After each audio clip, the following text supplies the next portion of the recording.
Good morning guys, at dahil nga holiday ngayong araw na ito, samahan nyo kami magluto ng kinilaw na husuhos at mag-iihaw na rin tayo guys. Kaya nga atin ang ihanda ang mga pampalasang sangkap na may halong pagmamahal at ng konting kemikal.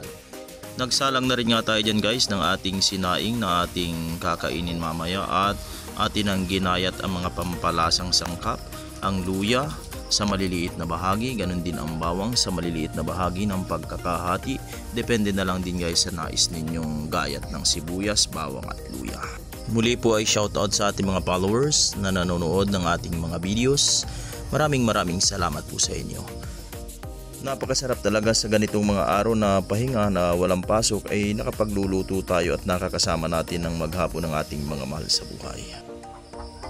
Bali, nagayat na rin nga pala tayo dyan guys ng siling berde na galing pa sa bakuran ni Nana Mine. At dahil nga binagyo rin ang mga pananim ngayon ay halos madalang lang din ang mga bunga ng sili. Kaya konti lang din ang ating nailagay na mga sili. At atin ang ginayat ang mga husuhos sa maliliit na bahagi ng pagkakahati. Shout out din po pala kay Ate Mercy na laging naglalako ng isdang sariwa na galing pa sa Barangay Sula. Maraming salamat po sa iyo. Kaya nga pagkagayat natin ay atin imimix natin mga pampalasang sangkap. Sili, bawang, sibuyas at yung luya. Ayan, maraming luya, mas malasa.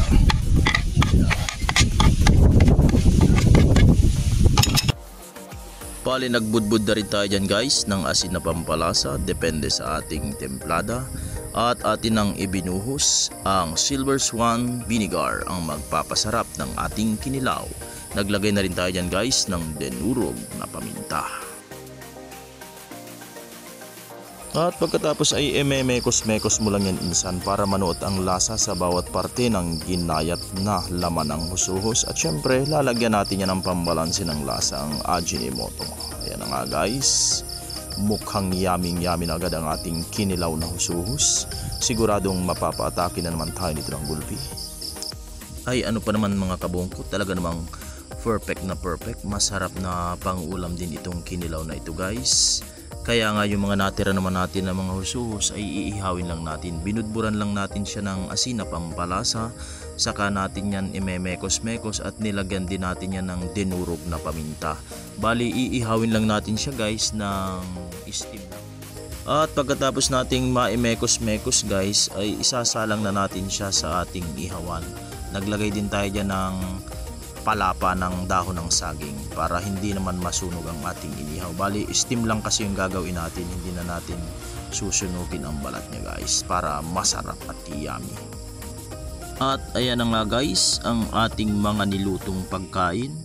Samahan nyo po kaming umatake. Salamat po. Hey guys, atake po tayo. Ito yung ating kakainin, kinilaw. Tapos meron tayong in-steam na medyo inihaw natin. Atak natin, tikman natin yung kinilaw natin. Yummy. Okay.